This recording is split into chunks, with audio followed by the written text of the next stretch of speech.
من از تو می نویسم کلام تازه‌ای، تو از من می نویسی که پرآوازه‌ای. رسیده وقت رفتن، نشسته تو چشام سکوت مبهم تو، شکسته تو صدا.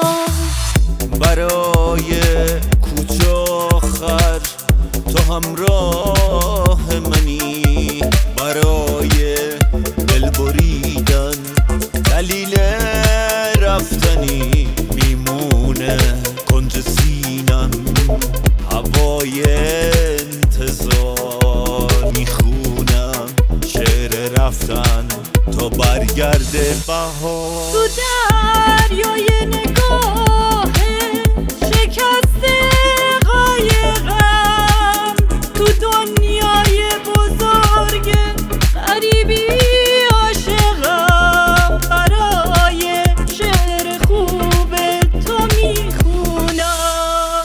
مسافر وقت رفتن خدا حافظ بگو، تو کوله بار عشقی سفر دار راه دور که زیر سایه بود.